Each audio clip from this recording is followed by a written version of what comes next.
Hello everyone, good evening all of you. आप सभी का वेलकम है exam point with Kalpana YouTube channel पर। जैसा कि इस समय हम मध्यकालीन भारतीय इतिहास को कंप्लीट कर रहे हैं और मध्यकालीन भारतीय इतिहास में हमारा आज ये भक्ति एवं सूफी आंदोलन है और मध्यकालीन भारतीय इतिहास का ये पार्ट 15 है। आइए देखिए, जो भक्ति एवं सूफी आंदोलन से रिलेटेड क्वेश्चन है उनको आइए हम कंप्लीट कर लेते हैं। कल हमने विजयनगर साम्राज्य को कंप्लीट कर लिया था। देखिए, जो भक्ति आंदोलन के क्वेश्चन हैं आपके सामने रिप्रेजेंट हैं और भक्ति आंदोलन में जो अलवार संत और नैनार संत थे इनसे क्वेश्चन रिलेटेड हैं। इन क्वेश्चनों को कंप्लीट कर लेते हैं। आप जानते होंगे अलवार संत और नैनार संत कौन से थे। तो अलवार संत जो थे ये वैष्णव संप्रदाय को मानने वाले थे और जो नैनार थे ये शैव संप्रदाय को मानने वाले थे। आइए इनके क्वेश्चनों को हम देखते हैं। 7वीं से 12वीं शताब्दी के मध्य जो है भक्ति आंदोलन का उद्भव कहाँ हुआ था। तो ये दक्षिण भारत में हुआ था। दक्षिण भारत में भक्ति आंदोलन का प्रचार प्रसार किसने किया था। तो नैनार अलवार संतों ने किया था। दक्षिण संत नैनार संत जो है किसके उपासक थे। तो ये शिव के उपासक थे, ये शैव धर्म के उपासक थे। और प्रारंभिक भक्ति आंदोलन में से एक आंदोलन अलवारों के नेतृत्व में हुआ। ये किसके भक्त थे। तो ये विष्णु के भक्त थे, वैष्णव संप्रदाय को मानते थे। आगे देखिए कि क्वेश्चनों को। प्रमुख अलवार संत कौन से थे। तो जो अलवार प्रमुख संत थे इनके नाम थे तिरुमंगई, पेरे अलवार, आंडाल, कुलशेखर आदि जो है ये प्रमुख अलवार संत थे। अलवार और नैनार संतों के बीच जो मतभेद के परिणाम स्वरूप जो है किस आंदोलन का उदय हुआ। तो ये भक्ति आंदोलन का जो है उदय हुआ था। आगे देखिए, जो शंकराचार्य इनसे रिलेटेड क्वेश्चन है और एग्जामों में इनसे रिलेटेड क्वेश्चन पूछे भी बहुत जाते हैं। शंकराचार्य का जन्म कहाँ हुआ था। तो कलादी केरल में हुआ था। शंकराचार्य ने किस मत का जो है प्रचार किया था। तो अद्वैत व निर्गुण ब्रह्मा के जो है उपासक थे और ऋषि का जो है इन्होंने प्रचार किया था। शंकराचार्य के गुरु कौन थे। तो गोविंद जो है इनके गुरु थे। आगे देखिए, 8वीं सदी के दौरान भारत में जो है किस दार्शनिक और धर्मशास्त्री ने अद्वैत वेदांत के सिद्धांत को समेकित किया था। तो आदि शंकराचार्य ने ही जो है दार्शनिक और धर्मशास्त्री के जो है अद्वैत वेदांत को जो है इन्होंने समेकित किया था। आगे नेक्स्ट क्वेश्चन देखिए, शंकराचार्य की भेंट जो है कुमारिल से कहाँ हुई थी। तो ये प्रयाग में हुई थी। और भारत में चारों दिशाओं या 4 महान जो मठ थे बिहारों, जिसमें श्रृंगेरी और पुरी, द्वारिका तथा बद्रीनाथ है, इसकी स्थापना किसने की थी। तो शंकराचार्य ने की थी। आगे देखिए, जो भक्ति काल के प्रमुख संत और उनकी प्रमुख शाखाएं थी। इधर शाखाएं हैं, इधर इनकी उपशाखा है और इधर प्रमुख संत हैं। तो जो सगुण भक्ति के शाखा के उपासक थे ये राम भक्ति शाखा को मानते थे और कृष्ण भक्ति की शाखा को मानते थे। तो जो राम भक्ति की शाखा को मानते थे उसमें थे रामानंद, तुलसीदास, अग्रदास, ईश्वरदास आदि थे। और जो कृष्ण भक्त की शाखा को मानते थे उसमें सूरदास, विद्यापति, मीराबाई आदि थी। और जो निर्गुण भक्त शाखा के उपासक थे इसमें भी 2 पार्ट थे, इसकी भी 2 उपशाखाएं थी। एक ज्ञान मार्गी शाखा थी और एक प्रेम मार्गी शाखा थी। तो जो ज्ञान मार्गी शाखा में प्रमुख संत थे तो वो कबीर थे, रैदास थे, धर्मदास थे, गुरु नानक थे, मलूकदास थे और दादू दयाल आदि जो है ये ज्ञान मार्गी शाखा के उपासक थे। और जो प्रेम मार्गी शाखा के थे तो जायसी थे, मुल्ला दाऊद थे, दामोदर थे और कवि कुतुबुन जो है आदि जो है प्रेम मार्गी शाखा से संबंधित थे। आगे देखिए, जो प्रमुख संप्रदाय एवं उनके संस्थापक देख लीजिए। जो स्मृत संप्रदाय के संस्थापक थे इनके संस्थापक शंकराचार्य थे और इन्होंने अद्वैतवाद मत का समर्थन किया था। यह अद्वैत मत की स्थापना की थी और इनका काल इनका जो टाइम समय था तो ये 8वीं-9वीं शताब्दी के मध्य था। जो श्री संप्रदाय थे वो रामानुज इसके संस्थापक थे और ये विशिष्टाद्वैत संप्रदाय के संस्थापक थे और इनका जो टाइम पीरियड था वो 12वीं शताब्दी के टाइम था। थर्ड नंबर देखिए, जो ब्रह्म संप्रदाय, इसमें माधवाचार्य थे, ये आनंद तीर्थ भी कहते हैं। इन्होंने द्वैत मत संप्रदाय का जो है संस्थापक थे और ये भी 12वीं से 13वीं शताब्दी जो है इनका टाइम पीरियड था। नेक्स्ट देखिए, जो शनक संप्रदाय थे, इसके संस्थापक निम्बकाचार्य थे और ये द्वैताद्वैत मत संप्रदाय के संस्थापक थे और इन्होंने 12वीं-13वीं शताब्दी जो है इनका भी यही टाइम पीरियड था। देखिए नेक्स्ट, रुद्र संप्रदाय, इसके संस्थापक वल्लभाचार्य थे। इन्हें विष्णु स्वामी के नाम से भी जाना जाता है और ये जो है शुद्धाद्वैत मत के समर्थक थे और इनका भी टाइम पीरियड 15वीं शताब्दी के समय पे था। लास्ट देखिए, जो मध्य गौड़ी संप्रदाय थे, इसके संस्थापक चैतन्य महाप्रभु थे और इन्होंने अचिंत्य भेदाभेद मत के समर्थक थे और इनका जो टाइम पीरियड था ये 15वीं से 16वीं शताब्दी के टाइम पे था। देखिए, जो रामानुज हैं उनसे क्वेश्चन रिप्रेजेंट है, उनके क्वेश्चनों को देख लीजिए। शंकराचार्य के अद्वैतवाद और निर्गुण ब्रह्मा के विरोध, जो निर्गुण ब्रह्मा का विरोध जो है किसके द्वारा किया गया था, तो रामानुज के द्वारा किया गया था, क्योंकि विशिष्टाद्वैत के समर्थक थे और वैष्णव संतों द्वारा जो है वैष्णव संत थे ये। नेक्स्ट क्वेश्चन देखिए, भक्ति आंदोलन के प्रथम प्रतिपादक कौन थे, तो रामानुज को माना जाता है। और 12वीं शताब्दी में भक्ति आंदोलन के संस्थापक कौन थे, तो रामानुजाचार्य ही थे। रामानुजाचार्य का जन्म कहाँ हुआ था, तो पेराम्बदूर, जो कि तमिलनाडु में है, यहाँ इनका जन्म हुआ था। कौन सा स्थान था जहाँ रामानुज शिक्षण का कार्य करते थे, तो श्रीरंगम में करते थे। और रामानुज जो है किस पक्ष के सबसे ज़्यादा जो है इन्होंने बल दिया था, तो इन्होंने भक्ति पक्ष पर जो है ज़्यादा बल दिया था। और रामानुज के अनुयायियों को क्या कहा जाता था, तो वैष्णव जो है इनके अनुयायियों को कहा जाता था। रामानुज जो है किस ईश्वर में विश्वास रखते थे, तो ये सगुण ईश्वर में विश्वास रखते थे। विशिष्टाद्वैत से संबंधित संत कौन थे, तो रामानुज ही थे। आगे देखिए क्वेश्चन, कौन सा सिद्धांत जो है रामानुज का दर्शन है, तो जीव मोक्ष के बाद भी ईश्वर को अपना स्वतंत्र अस्तित्व रखता है। मतलब जीव मोक्ष के बाद भी ईश्वर से अपना स्वतंत्र अस्तित्व रखता है, यह रामानुज का दर्शन था। और श्री संप्रदाय जो है किस धर्म से संबंधित है, तो श्री संप्रदाय जो है वैष्णव धर्म से संबंधित था। और श्री संप्रदाय के आचार्य कौन थे, तो ये रामानुज थे। नेक्स्ट देखिए, जो माधवाचार्य हैं, इनसे रिलेटेड क्वेश्चनों को देखिए। तो कौन से संत द्वैतवाद के जो है समर्थक थे, तो राम माधवाचार्य थे। और किस भक्त संत को आनंद तीर्थ के भी नाम से जाना जाता है, तो माधवाचार्य को जाना जाता है। आगे देखिए, रामानंद हुए। रामानंद से रिलेटेड क्वेश्चनों को देखिए। भक्ति आंदोलन के जो है किस संत का जन्म जो है, यहाँ जन्म नहीं दे रखा है, किस संत का जन्म जो है प्रयाग में हुआ था, तो ये रामानंद जो संत थे इनका जन्म जो है प्रयाग में हुआ था। भक्ति आंदोलन के प्रमुख संत रामानंद का जन्म कहाँ हुआ था, तो ये 1299 ईस्वी में जो है प्रयाग में ही हुआ था। भगवान राम पर केंद्रित भक्ति आंदोलन के अग्रदूत कौन थे, तो रामानंद थे। और किस भक्तिकालीन संत ने पहली बार अपने उपदेश में हिंदी भाषा का प्रयोग किया था, तो रामानंद ने किया था। आगे देखिए इनके क्वेश्चनों को। रामानंद का ही स्टेटमेंट था, देखिए क्वेश्चन को। ईश्वर मनुष्य के गुणों को देखता है, उसकी जाति को नहीं।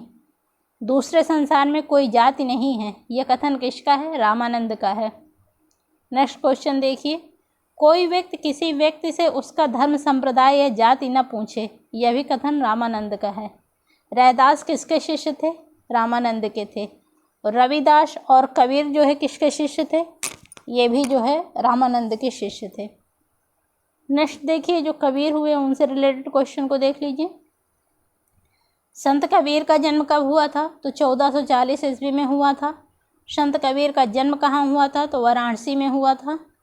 निर्गुण संत मत के प्रथम प्रतिपादक कौन थे? तो ये प्रथम प्रतिपादक निर्गुण संत जो कबीर थे।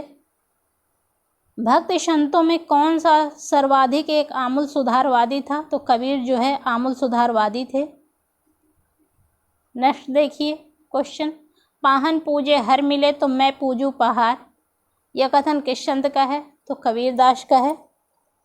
नेक्स्ट क्वेश्चन देखिए, कबीरदास एवं धर्मदास के मध्य संवादों का संकलन जो है किस शीर्षक का क्या है?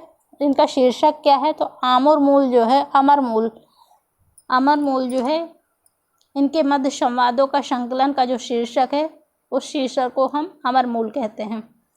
बीजक किसके द्वारा लिखा गया था? तो कबीरदास के द्वारा लिखा गया था। आगे देखिए नेक्स्ट क्वेश्चन, कबीर की रचनाओं के विषय में सही कथन क्या है? तो इनका फर्स्ट नंबर देखिए, कबीर पंथियों द्वारा रचित कबीर के पदों के सर्वाधिक श्रद्धेय संग्रह में बीजक है जो आदि ग्रंथ से संग्रहित है। सेकंड नंबर देखिए, पंजाबी परंपरा के बजाय दादू पंथियों द्वारा पंचवाणी में रचित जो है कबीर के पद अपेक्षाकृत कम और प्रमाणिक हैं। थर्ड नंबर देखिए, सालर वाडविल का तर्क है कि आदि ग्रंथ में संग्रहित कबीर संग्रह कबीर पंथियों के सांप्रदायिक आग्रहों से मुक्त है। फोर्थ नंबर देखिए, डेविड लारेंजन का मानना है कि कबीर के सभी प्रमुख संग्रहों में अन्य स्रोतों में लाई गई सामग्री के जो है प्रक्षेप है। यह डेविड लारेंजन का मानना है। नेक्स्ट क्वेश्चन देखिए, कबीर की मृत्यु किस स्थान पर हुई थी? तो मगहर में इनकी मृत्यु हुई थी। आगे देखिए, जो नेक्स्ट हुए रैदास, जिन्हें रविदास के नाम से भी जाना जाता है, ये रामानंद के शिष्य थे। इनसे रिलेटेड क्वेश्चनों को देख लीजिए। फर्स्ट क्वेश्चन ही दे रखा है कि रैदास या रविदास किसके शिष्य थे? तो रामानंद के शिष्य थे। रैदास या रविदास पेशे से क्या थे? तो ये मोची थे। नेक्स्ट क्वेश्चन देखिए, नेक्स्ट दादू से रिलेटेड क्वेश्चनों को देख लीजिए। जो दादू थे, दादू किस शाखा के संत थे? तो निर्गुण भक्त शाखा के संत थे। और दादू का जन्म कहाँ हुआ था? तो अहमदाबाद में हुआ था। निपक्ष संप्रदाय जो है किस भक्त संत से संबंधित है? तो ये दादू से संबंधित है। आगे देखिए, नेक्स्ट जो चैतन्य थे उनसे रिलेटेड क्वेश्चनों को देख लीजिए। चैतन्य का जन्म कहाँ हुआ था? तो नादिया जो कि पश्चिम बंगाल में है, यहाँ पर इनका जन्म हुआ था। और चैतन्य का वास्तविक नाम क्या था? तो निमाई या विश्वंभर नाथ जो है इनका चैतन्य का वास्तविक नाम था। निमाई के भी नाम से जाना जाता था और विश्वंभर नाथ के भी नाम से जाना जाता था।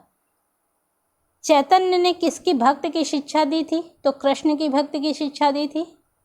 राधा एवं कृष्ण की भक्ति को लोकप्रिय बनाने वाले वैष्णव संत कौन हैं? तो चैतन्य थे। और चैतन्य भक्ति के किस मार्ग में उपदेश दिया था? तो गान एवं नृत्य द्वारा जो है भक्ति मार्ग का जो है इन्होंने उपदेश दिया था। किस संत ने संकीर्तन एवं नगर कीर्तन के रूप में भक्त गीतों को गाने की परंपरा प्रारंभ की? तो चैतन्य ने की थी। एक मिनट, सॉरी। आगे देखिए,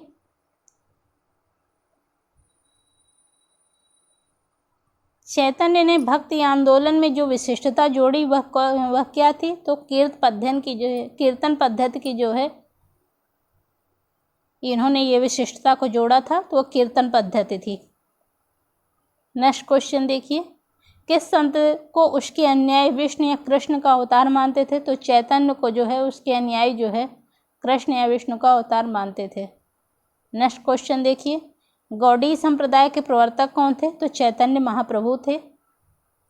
मथुरा के निकट वर्तमान वृंदावन में जो है इस रूप से पहचान किसने की थी? तो वर्तमान में जो वृंदावन है इसके रूप में पहचान जो है चैतन्य ने की थी। जो मथुरा के निकट जो है वृंदावन है, तो वृंदावन के रूप की पहचान जो है चैतन्य ने की थी। कौन शासक बंगाल में महान वैष्णव संत चैतन्य के समकालीन था? तो अलाउद्दीन हुसैन शाह जो है ये बंगाल का शासक था और ये वैष्णव संत जो चैतन्य थे इनके समकालीन था। चैतन्य की मृत्यु कहाँ पर हुई थी? तो पुरी में इनकी मृत्यु हुई थी। आगे देखिए, वल्लभाचार्य जो थे उनसे रिलेटेड क्वेश्चनों को देख लीजिए। वल्लभाचार्य का जन्म कहाँ हुआ था? तो वाराणसी में हुआ था। और किस वैष्णव संत का जन्म वाराणसी चंपारण में हुआ था? तो वल्लभाचार्य का हुआ था। क्वेश्चन वही है, देखिए घुमा के एग्जामों में कई तरह से पूछे गए हैं। वल्लभाचार्य वैष्णव धर्म की किस शाखा से संबंधित थे? तो ये कृष्ण मार्गी शाखा से संबंधित थे। नेक्स्ट क्वेश्चन देखिए, पुष्टि मार्ग संप्रदाय के संस्थापक कौन थे? तो वल्लभाचार्य थे। नेक्स्ट क्वेश्चन देखिए, संत वल्लभाचार्य से संबंधित सत्य कथन क्या है? तो फर्स्ट नंबर देखिए इसका, भक्त संत जो वल्लभाचार्य थे इन्होंने शुद्धाद्वैत दर्शन का प्रतिपादन किया। सेकंड नंबर देखिए, उन्होंने व्यष्टि आत्मा को ब्रह्मा से पूर्णता जो है सदृश माना और दोनों के बीच जो है किसी भी भेद की स्वीकृति जो है इन्होंने नहीं दी थी। नेक्स्ट क्वेश्चन देखिए, वल्लभाचार्य ने किसकी भक्ति का गान प्रचार या कीर्तन द्वारा किया था? तो कृष्ण की भक्ति का गान प्रचार जो है इन्होंने कीर्तन द्वारा किया था। और किस भक्ति संत ने वेदांत सूत्र की संस्कृत में टीका लिखी थी? तो वल्लभाचार्य ने जो है वेदांत सूत्र की संस्कृत में टीका लिखी थी। रुद्र संप्रदाय जो है किस संत का निधन, रुद्र संप्रदाय के जो किस संत का निधन वाराणसी में हुआ था? तो वल्लभाचार्य का निधन जो है वाराणसी में भी हुआ था। अष्टछाप जो है किस कवि के अनुयायी थे? तो वल्लभाचार्य जो है अष्टछाप कवि के अनुयायी थे। और वल्लभाचार्य के अनुयायी ने 1862 से 63 ईस्वी में किसके विरुद्ध द महाजन लाइबल केस दायर किया था? तो करसनदास मूल जी के विरुद्ध जो है इन्होंने द महाजन लाइबल केस जो है दायर किया था। आगे देखिए, जो भक्ति आंदोलन में मीराबाई हुई उनसे रिलेटेड क्वेश्चनों को देख लीजिए। श्री कृष्ण भक्त मीराबाई किस क्षेत्र से संबंधित थी? तो राजस्थान से संबंधित थी। मीराबाई किसकी पुत्री थी? तो मेड़ता के राजा रतन सिंह राठौर की पुत्री थी। प्रसिद्ध भक्त कावित्री जो है मीरा के पति का क्या नाम था? तो राजकुमार भोजराज था। मीराबाई आराधना करती थी? तो ये भगवान कृष्ण की आराधना करती थी। और राग गोविंद के रचनाकार कौन थे? तो ये मीराबाई थी। नेक्स्ट देख लीजिए, जो सूरदास थे उनसे रिलेटेड क्वेश्चन को देख लीजिए। सूरदास का जन्म कहाँ हुआ था? रुनकता में हुआ था। सूरदास किसके समकालीन थे? तो अकबर एवं जहांगीर के समकालीन थे। सूरदास ने अपने गीतों में जो है किस भाषा का प्रयोग किया था? तो इन्होंने ब्रज भाषा का प्रयोग किया था। और सूर सागर के रचयिता कौन थे? तो सूरदास थे। आगे देख लीजिए, जो नेक्स्ट तुलसीदास हुए उनसे रिलेटेड क्वेश्चनों को देख लीजिए। तुलसीदास का जन्म कहाँ हुआ था? तो राजापुर में हुआ था, जो कि ये बांदा में है। तुलसीदास जो है किसके भक्त थे? तो भगवान राम के भक्त थे। तुलसीदास जी ने रामचरितमानस की रचना जो है किसके शासनकाल में की थी? किसके काल में की थी? तो अकबर के काल में की थी। विनय पत्रिका के रचयिता तुलसीदास थे। और शैव वैष्णव धर्म का समन्वय जो है किस संत ने स्थापित किया? तो तुलसीदास ने जो है शैव वैष्णव धर्म का समन्वय जो है स्थापित किया था। कवितावली, गीतावली और रामचरितमानस किसकी रचनाएं हैं? तो तुलसीदास जी की रचनाएं हैं। आगे देखिए, जो शंकर देव से रिलेटेड क्वेश्चनों को देख लीजिए। कामरूप या जिसे असम कहते हैं, इसका प्राचीन नाम था कामरूप का। एवं वैष्णव धर्म का प्रवर्तन जो है किसने किया था? तो शंकर देव ने किया था। और शंकर देव द्वारा कौन सा संप्रदाय स्थापित किया गया था? तो एक शरण संप्रदाय स्थापित किया गया था। आचार्य शंकर देव से संबंधित सत्य कथन क्या है? तो फर्स्ट नंबर देखिए, असम के आचार्य शंकर देव ने एक गृहस्थ जीवन व्यतीत किया। सेकंड नंबर देखिए, उनके धर्म में संन्यास के लिए जो है कोई स्थान नहीं था। फिर देखिए, महाराष्ट्र में जो भक्ति आंदोलन हुए उनसे रिलेटेड क्वेश्चनों को देख लीजिए। महाराष्ट्र में जो धर्म सुधार तथा सामाजिक परिवर्तन का आरंभ किसने किया था? तो संत ज्ञानेश्वर ने किया था। और संत ज्ञानेश्वर के आंदोलन को क्या कहा जाता है? तो पंढरपुर आंदोलन कहा जाता है। पंढरपुर के भक्ति आंदोलन में किस देवता की पूजा आरंभ की गई थी? तो विठोबा, जिन्हें विट्ठल के नाम से भी जाना जाता है। तो विठोबा या विट्ठल की पूजा जो है आरंभ की गई थी पंढरपुर में। नेक्स्ट क्वेश्चन देखिए, महाराष्ट्र का भक्ति आंदोलन किन दो संप्रदायों में विभक्त था? तो बरकरी और धरकरी, इन दो संप्रदायों में विभक्त था। बरकरी संप्रदाय के प्रमुख देवता कौन थे? तो विट्ठल थे, जो कि कृष्ण का ही एक रूप थे। और बरकरी संप्रदाय के प्रमुख संत कौन थे? तो संत ज्ञानेश्वर, नामदेव व तुकाराम, ये बरकरी संप्रदाय के प्रमुख संत थे। आगे देख लीजिए, वारकरी संप्रदाय की मुख्य पीठ कहाँ अवस्थित है? तो पंढरपुर में स्थित है। भागवत गीता पर टीका, जो कि भावार्थ दीपिका के लेखक कौन हैं? तो ज्ञानेश्वर हैं। संत नामदेव पेशे से क्या थे? दर्जी थे। किस मध्यकालीन संत के उपदेश अभंग में संकलित हैं? तो नामदेव, जो कि मध्यकालीन संत थे, इनके उपदेश जो है अभंग नाम से संकलित है। नेक्स्ट क्वेश्चन देखिए, वह हिंदू संत कौन थे जो भक्ति आंदोलन में महाराष्ट्र के बरकरी संप्रदाय से जुड़े थे? तो गोरा कुंभार जो है ये हिंदू संत थे, जो कि भक्ति आंदोलन में महाराष्ट्र के बरकरी संप्रदाय से जुड़े थे। नेक्स्ट क्वेश्चन देखिए, भक्त तुकाराम जो है किस मुगल सम्राट के समकालीन थे? तो जो तुकाराम थे मुगल सम्राट जहांगीर के समकालीन थे। आज के लिए इतना ही। कल सिख धर्म से जो रिलेटेड क्वेश्चन है उनको हम कंप्लीट करेंगे। इससे आपको आसानी भी होगी क्वेश्चन कंप्लीट करने में। तो जो भक्त आंदोलन से सूफी संत थे उन क्वेश्चनों को हमने कंप्लीट कर लिया। अब कल सिख धर्म से रिलेटेड जो क्वेश्चन रहेंगे उनको हम कंप्लीट करेंगे। और ये क्वेश्चन आपको कैसे लग रहे हैं ज़रूर बताइएगा। और प्लीज़ सब्सक्राइब, शेयर और लाइक ज़रूर करिएगा, जिससे मुझे मोटिवेशन मिलता है। ठीक है, कल इसका नेक्स्ट पार्ट लेके आएंगे। ओके, आज के लिए इतना ही। Okay, thank you so much.